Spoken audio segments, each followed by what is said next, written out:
So let's crack on with our first question that comes today from Sandra in Walton-on-Thames and Peter in Halesworth. Is the coronavirus likely to survive in extracted honey? And what precautions should beekeepers take if bottling honey for sale during the COVID-19 pandemic? Over to you, Robert. What are your thoughts on this rather topical question? All right. Well, this is what a coronavirus looks like, approximately.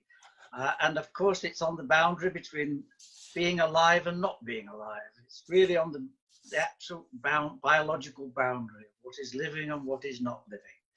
And the interesting thing is that in honey, the bees have added an enzyme, glucose oxidase, and glucose oxidase works on the glucose in conjunction with oxygen and generates gluconic acid, which gives a background acidic pH, which the virus wouldn't like, and also generates hydrogen peroxide, which is a sterilizing agent, which is very lucky because the virus certainly wouldn't like that. On top of that, you've got the osmotic pressure that the honey is exerting because the small amount of water, 17% in a good quality honey, will be sucking any available water molecules out of the virus into the honey. So all told, I wouldn't expect the virus to survive more than 24 hours in a good quality honey. In terms of precautions to take, obviously people have to improve their hygienic procedures in food production. And one of the problems with honey is that because it's so concentrated in terms of sugar, it will absorb water from the atmosphere. So any steam processes that are used in extraction should be done in a different room to the room that's used for filtering and settling honey and bottling honey. And if honey is left around, it needs to be sealed to keep it from absorbing water from the environment and spoiling its preservative osmotic qualities.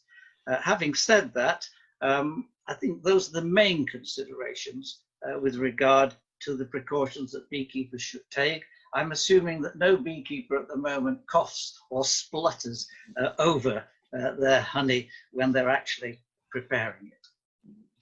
Thank you. Celia, have you anything you would like to add to that? It's a pretty comprehensive response. Well, it's very comprehensive, yes. The only thing I perhaps would add that we should all be very aware that honey is a food. From the moment it leaves the hive from then onwards, it is a food which should be treated as a food. And we need to ensure with all honeys, whether it's COVID-19 or something else, that we treat it in a good, clean way, and everything that is used with it is clean. We are clean as well. As Robert said, you wouldn't expect to cough and splutter over it, but you should also make sure that your hands are clean and your clothing is protected and so on. So I think that is important. I mean, there are lots of laws. The Food Safety Act is quite important in this respect. And we should always remember that food must be safe for human consumption and must be prepared under hygienic conditions. And that applies generally, not just to COVID-19, I think. Lovely. Thank you very much. Yes, Roger. Bob, whilst Celia and Robert were talking, I was just thinking to myself, a lot of beekeeping associations loan or hire equipment out. Now, how are they going to make sure that, that everything is clean when it comes in? Is that going to be an issue? Perhaps it's a question for the two panelists. Well, you have to follow normal sterilizing procedures anyway, which means obviously treating things with boiling water at every opportunity, and cleaning tools and sterilizing tools. That would be a normal process anyway. But perhaps when people obtain shared equipment, they should make a special effort to sterilize all the bits and pieces, rather than the person who's necessarily giving it back, because something may happen to it during storage. Yes, in our association, we have one person who is responsible for the equipment, and it is their responsibility to see that it comes back at least looking clean, even if perhaps it might not be sterilised. But as Robert says, it's up to the person before they use it to make sure that it's thoroughly sterilised and very clean. And that applies to your own equipment as well.